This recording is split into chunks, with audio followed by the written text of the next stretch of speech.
મિત્રો, હું એક નાનકડા ગામમાં રહેતો એક સામાન્ય દુકાનદાર છું. હું મારી દુકાન બંધ કરીને ઘરે પાછો ફરી રહ્યો હતો. મારી ઉંમર 33 વર્ષની હતી અને હું એકલો જ રહેતો હતો.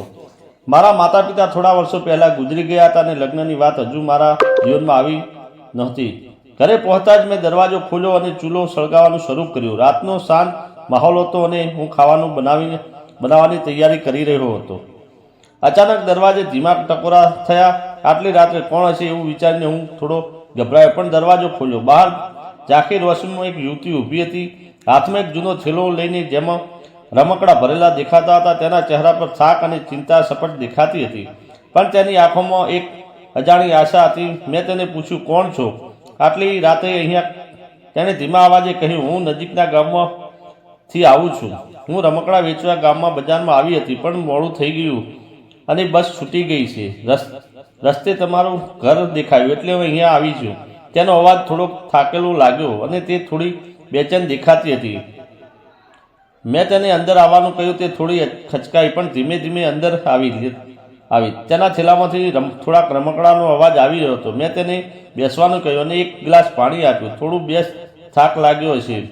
મેં તેને ચાદર આપીને કહ્યું, ઓઢી લો, બહાર ઠંડી છે. પણ તેને ના પાડી અને બોલી કે તે ઠીક છે. હું ખાટલા પર બેસીને વિચારવા લાગ્યો, આ યુવતી કોણ હશે? આટલી રાત્રે રમકડા વેચવા કેમ આવી? તેના થેલામાં નાના નાના રમકડા હતા, જેમાં પ્લાસ્ટિકની બંદૂક, નાના ઢોલ અને બેરંગી બોલ હતા.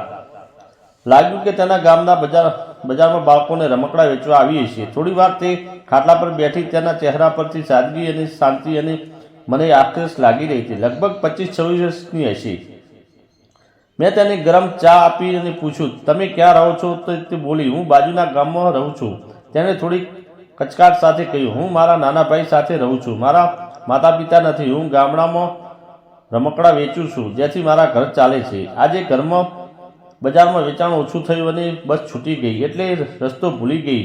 તેની વાતમાં એક દુઃખ હતું, પણ તેની આંખોમાં જીવન સામે લડવાની હિંમત હતી. મેં પૂછ્યું, ખાવાનું ખાધું? તેણે ના પાડી. મેં રસોડામાં જઈ બચેલી રોટલી અને શાક ગરમ કર્યું. મેં તે ખાતી હતી ત્યારે તેની આંખોમાં ભીની થઈ ગઈ હતી. કેમ રડો છો? મેં પૂછ્યું. તેણે કહ્યું, મારો ભાઈ ઘરે એકલો છે. તે ફક્ત 10 વર્ષનો છે. તે ડરતો હશે. આ સાંભળીને મારું હૃદય ભરાઈ ગયું. મેં પૂછ્યું, ચિંતા ના કર, હું તને ઘરે મૂકી દઈશ. મારી પાસે ગાડી છે. થોડી વાર બેસીને વાતો કર્યા પછી અમે નીકળવાનું નક્કી કર્યું. તેણે પોતાના રમકડાનો થેલો ઉપાડ્યો અને મને બહાર નીકળ્યો. મેં દરવાજો તાળો માર્યો. રાતનો શાંત માહોલ હતો. ગામની ગલીઓમાં ખાલી હતી. તેનું ગામ મારા ગામથી 5 કિલોમીટર દૂર હતું. હું ગાડી લઈને તેના ગામ તરફ નીકળ્યો. રસ્તો શાંત હતો અને તે થોડી બેચેની લાગી રહી હતી. તેને થેલો સુસ્ત પકડી રાખ્યો હતો, જેમાંથી રમકડાનો અવાજ આવતો હતો. ધીમે ધીમે તેનું ઘર નજીક આવ્યું. દરવાજે એક નાનું બાળક ઊભો હતો, જે છોકરીને જોતા જ તે દોડીને તેની સાથે લાગી ગયો. દીદીને તે બોલ્યો અને તેને ગળે લગાવ્યો. તેની દીદીને નજીક ઘરમાં રહેતા હતા. બહાર આવ્યા અને મારો આભાર માન્યો. બેટા, તું ન હોત તો આજે મારી બહેન ક્યાં જાત?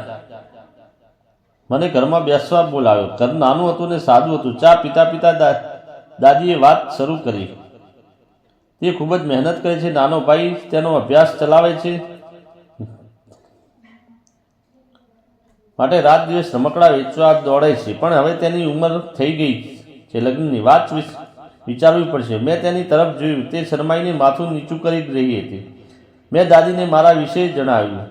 હું એકલો રહું છું, દુકાન ચલાવું છું, મારા માતા પિતા નથી. દાદી હસીને કહ્યું, તું તો બહુ સારો માણસ લાગે છે. મારી દીકરી માટે સારો સંબંધ હોય તો જોજે. આ વાત સાંભળીને મારું ધ્યાન તેની તરફ ગયું. તે ચૂપચાપ બેઠી હતી, પણ તેની આંખોમાં એક ચમક હતી. રાત ઘણી થઈ ગઈ હતી. મેં કહ્યું, હવે હું જાઉં છું. તેણીએ મારી તરફ જોયું અને એક હળવું હાસ્ય આપ્યું. હું ઘરે પાછો આવ્યો. ઘરે આવીને જોયું તો ટેબલ પર એક નાનું પ્લાસ્ટિકનું રમકડું રાખેલું હતું, જેના પર થેન્ક યુ લખેલું હતું.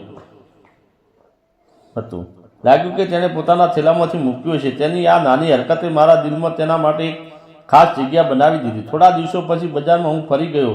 ત્યાં તે રમકડા વેચતી દેખાઈ. મને જોતા તે હસીને અને બોલી, આવો. તેણે મને બોલાવ્યો. તેની પાસે થોડા રમકડા બચ્યા હતા. મેં એક નાની ઢીંગલી ખરીદી અને તેને ફરી એક નાના બોલ મફતમાં મારી થેલીમાં મૂકી દીધો. મેં તેને કહ્યું, આમ ન કરો. તેણે હસીને કહ્યું, પોતાના લોકો પાસેથી પૈસા નથી લેતા. અમે થોડી વાતો કરી અને પૂછ્યું, તારી બસનો સમય શું છે? તેણે કહ્યું કે હું 5 વાગે હજી થોડો સમય હતો. એટલે મેં તેને કહ્યું, નજીકની હોટલમાં ચા પીવા લઈ ગયો. તેણે રસ્તામાં ના પાડી, પછી માની ગઈ. મેં તેના માટે એક લચ્છી મંગાવી, કારણ કે તેણે ક્યારેય લચ્છી નહોતી પીધી. પણ જ્યારે તેણે પીધી, તેના ચહેરા પર ખુશીથી ચમક આવી ગઈ. પછી અમે એકબીજાના જીવન વિશે વાતો કરવા લાગ્યા. તેણે કહ્યું, મારો ભાઈ હવે 5મા ધોરણમાં છે. હું ઈચ્છું છું કે તે સારું ભણે, જેથી તેનું જીવન સારું બને. મેં મારી દુકાને અને ગામની જીવનની વાતો કરી. વાતોમાં આ સમય નીકળી ગયો અને અચાનક ખબર પડી કે બસ નીકળી ગઈ છે. મેં તેને કહ્યું કે વાંધો નહીં, હું તને ઘરે મૂકી જ દઈશ. તે ચૂપ રહી, પણ તે ગાડીમાં બેઠી.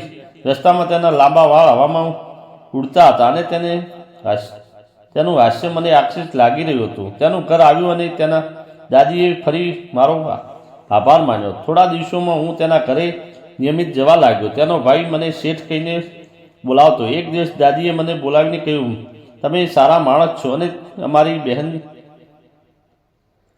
દીકરીને તમારા જેવો સાથી મળે તો તેનું જીવન સુધરી જાય. મેં ધીમેથી કહ્યું કે દાદી, મને તે ગમે છે. જો તેને વાંધો ન હોય તો હું તેની અને તેના ભાઈની જવાબદારી લેવા તૈયાર છું. દાદીની આંખોમાં ભરાઈ આવી. તે દરવાજા પાસે ઊભી હતી અને તે આ વાત સાંભળીને શરમાઈ પણ ગઈ. તેના ચહેરા પર હળવું હાસ્ય હતું. થોડા મહિનામાં અમારા લગ્ન નક્કી થઈ ગયા.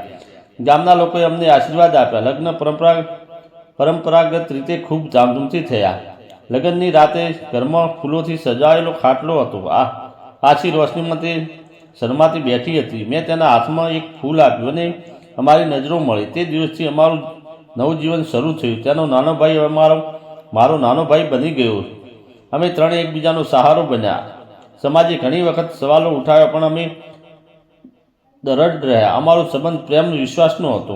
તો મિત્રો, ચેનલને લાઈક, શેર અને સબસ્ક્રાઈબ કરવાનું ભૂલશો નહીં. ધન્યવાદ મિત્રો.